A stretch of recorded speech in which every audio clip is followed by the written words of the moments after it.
6 out of every 10 people who retired last year never actually chose the exact day it happened. The day chose them. The number everyone quotes is 62, and almost nobody asks why it's 62 instead of 65 or 67. Here's why. Barely 1 in 5 of those early retirees walked away because they wanted to. The rest got shoved through the exit door by a bad diagnosis, a pink slip, or a parent or spouse who suddenly needed round-the-clock care. That's not retirement. That's an eviction with a nicer name. And here's the detail that should actually rattle you. Most of those people weren't reckless. They had spreadsheets, they had savings rates, they had a target date circled on a calendar. What they didn't have was a plan for the version of the story where the calendar gets torn up early. And by the end of this video, you'll know exactly how to build that missing plan for yourself. I've spent the last several weeks buried in the primary research, the Employee Benefit Research Institute's numbers, the Transamerica Center's studies, the Social Security Trustee's own report, plus what Fidelity and Vanguard have published on retirement behavior. What emerged wasn't a single problem. It was 3 separate mechanisms, each one operating quietly in the background, each one capable of wrecking your financial footing on its own. And all 3 are lining up to hit the exact same window. Anyone currently in their mid-30s through their late 50s. I'm going to walk through all 3, and I'm going to show you why the advice you've heard 100 times, max the 401k, wait for 67, lean on the 4% rule, is dangerously incomplete if you haven't also built a backup plan for the version where you don't get to pick your own exit date. Because statistically, you probably won't. None of this means the standard advice is wrong. Maxing your accounts and waiting patiently is still the correct default strategy for the majority of your working years. The problem is narrower and sharper than the advice is bad. It's that the advice quietly assumes you get to control the calendar, and for most people, that assumption simply doesn't hold up against what actually happens. Here's what makes retirement planning so deceptive. It dresses itself up as a math problem.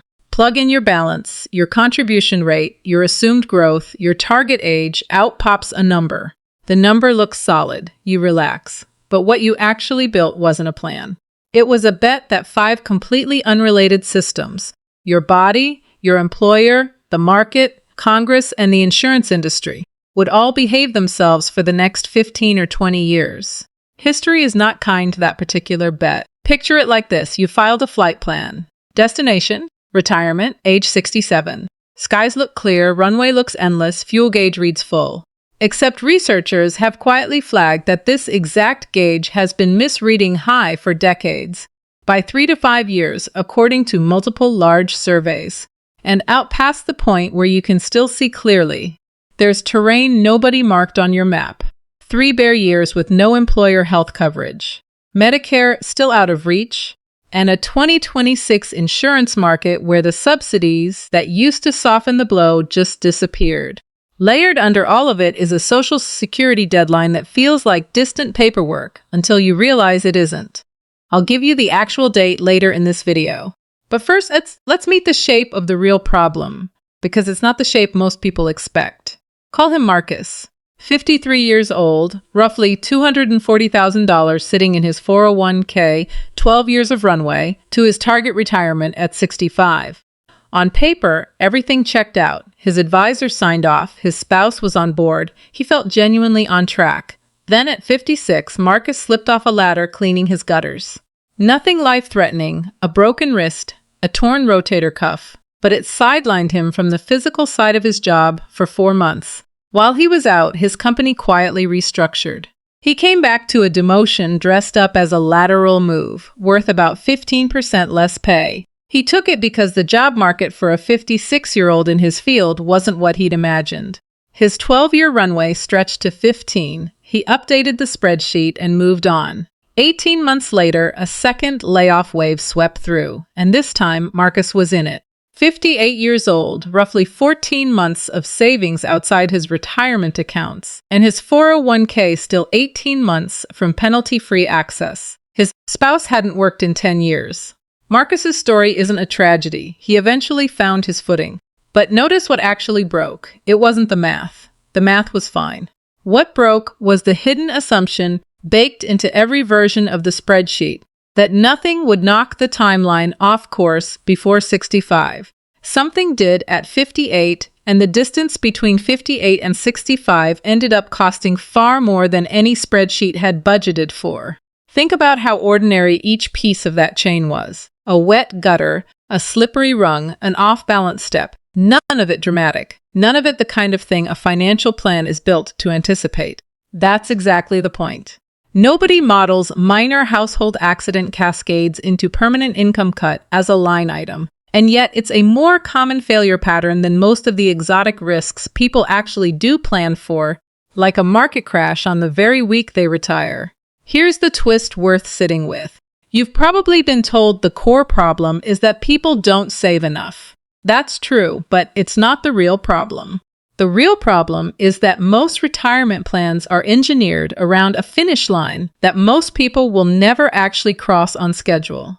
You can save the exact right amount for a retirement that starts at 67 and still come up short because the real starting gun fired at 61, unplanned, and nobody built the model to survive that. Let's put numbers on it. Roughly 58% of workers retire earlier than they intended, usually for reasons outside their control. The Transamerica Center's research puts the median actual retirement age at 62, 3 years shy of the traditional target of 65. Among those early exits, health issues account for around 46%, job loss or employment disruption for another 43%, and only about 21% left purely because they were financially ready. Separately, ABRI's 2025 Confidence Survey found the median age workers expect to retire is 65, while the median age people actually do retire is 62, a 3-year gap that has held steady across decades of surveys. In that same survey, 75% of workers say they plan to earn income during retirement, yet only 29% of actual retirees end up doing so. The backup plan of "I'll just work part-time" sounds fine in theory, until you're 62, dealing with a new physical limitation in a labor market that's moved past you. Roughly 11,200 Americans leave the workforce every single day, and most of them didn't choose the date. Check your own runway now.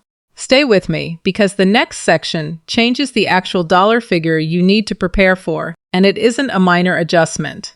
Quick side story I'll return to later.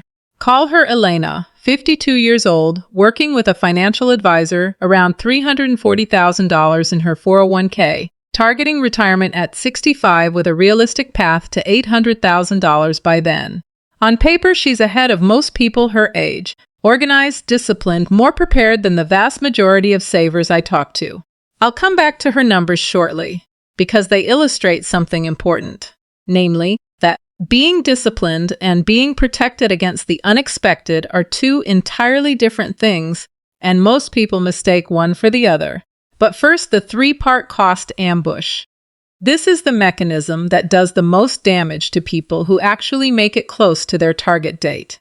3 separate costs converge at almost the exact moment someone exits the workforce, and together they explain why roughly 54% of retirees say they were blindsided by how expensive retirement actually turned out to be. Cost 1, the healthcare gap. This is the stretch between the median actual retirement age of 62 and Medicare eligibility at 65, 3 uncovered years. And 2026 makes those 3 years especially brutal. At the close of 2025, the enhanced premium tax credits that had kept ACA marketplace premiums affordable since 2021 expired without renewal. That means the old subsidy cliff at 400% of the federal poverty line is back in force. Anyone earning above roughly $62,600 as an individual now pays full freight for marketplace coverage, which can top $500 a month at age 62 in some regions. Using standard age rating multipliers, benchmark premiums climbed to somewhere near $1,720 at 62, over $1,900 by 63, and close to $2,900 for ages 64 through 65.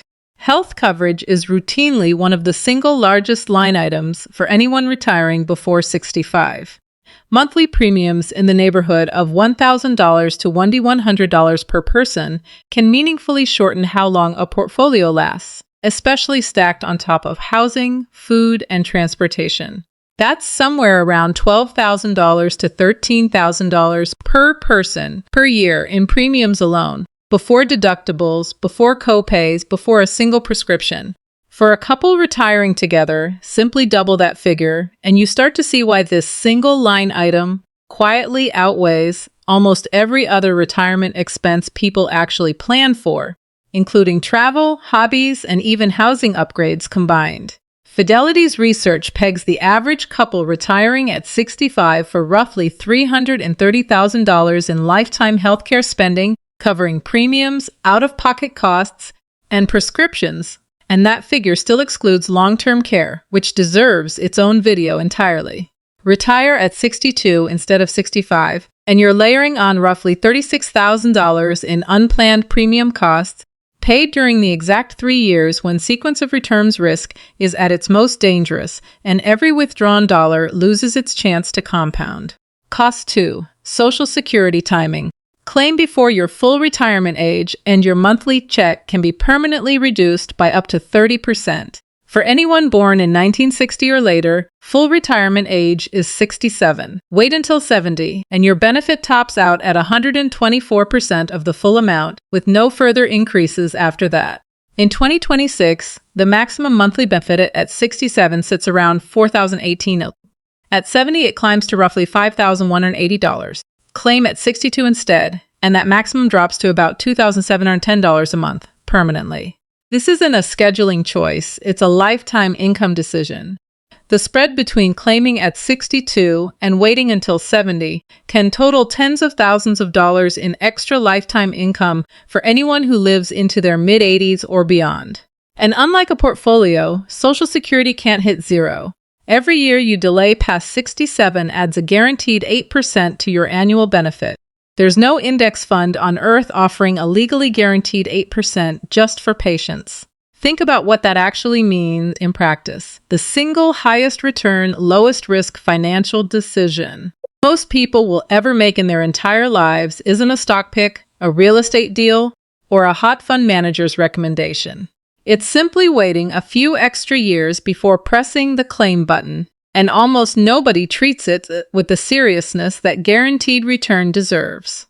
Cost 3, and the one people feel least until they run the numbers. 5 missing years of contributions and compounding.